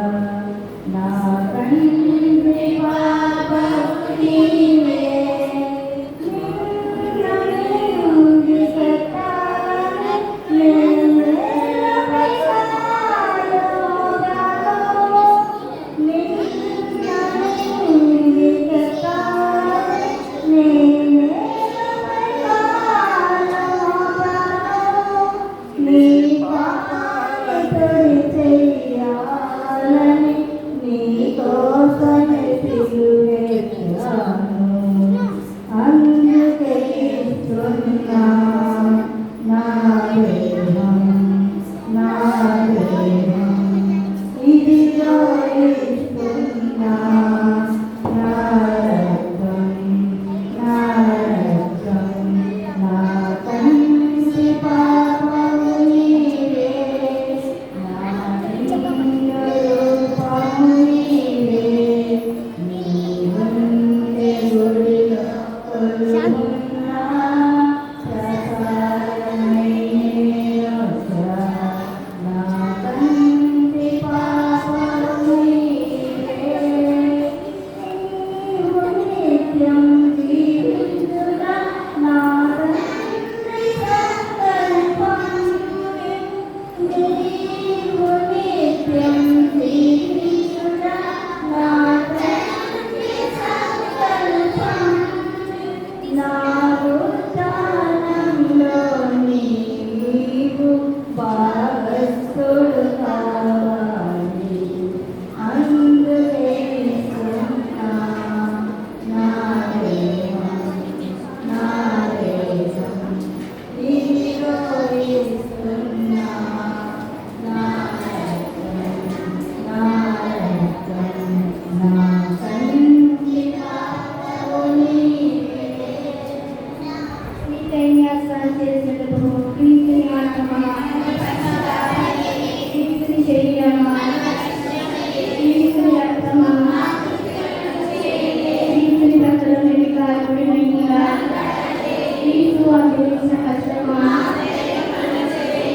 ఓ మంచి చేసుమా,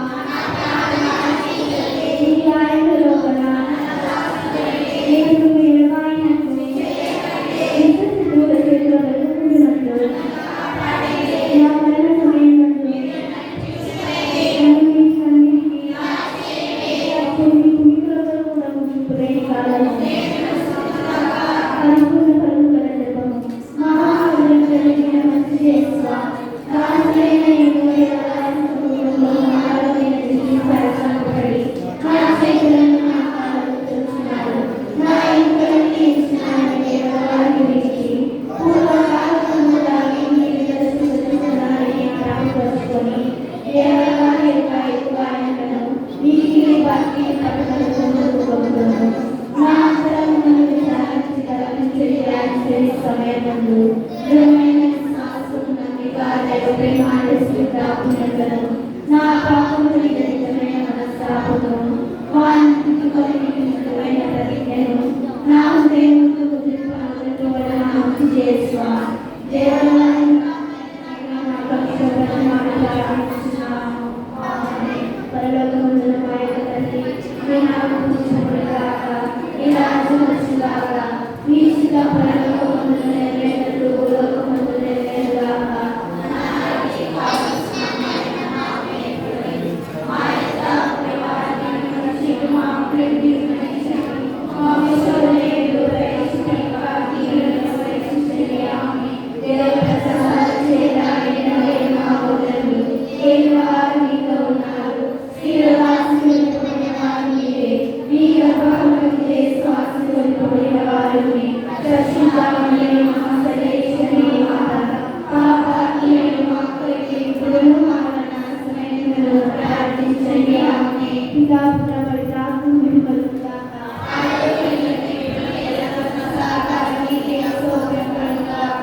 ప్రార్థించుదాము.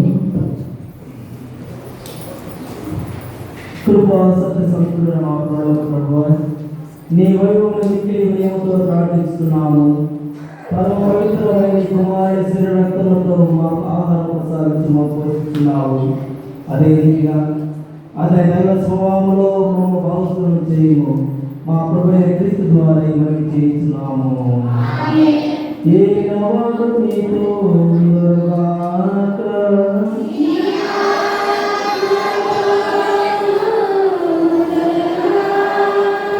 సర్వశక్తిగల సర్వేశ్వరుడు పితా పుత్ర పవిత్రాత్మ మనందరినీ సదా దీవించి కాచి కాపాడుదురుగాక. పూర్తి సమాప్తమైనది. సమాధానంతో వెళ్ళి క్రీస్తు ప్రేమను జీవించాలి. అలాగే కూర్చున్నాం.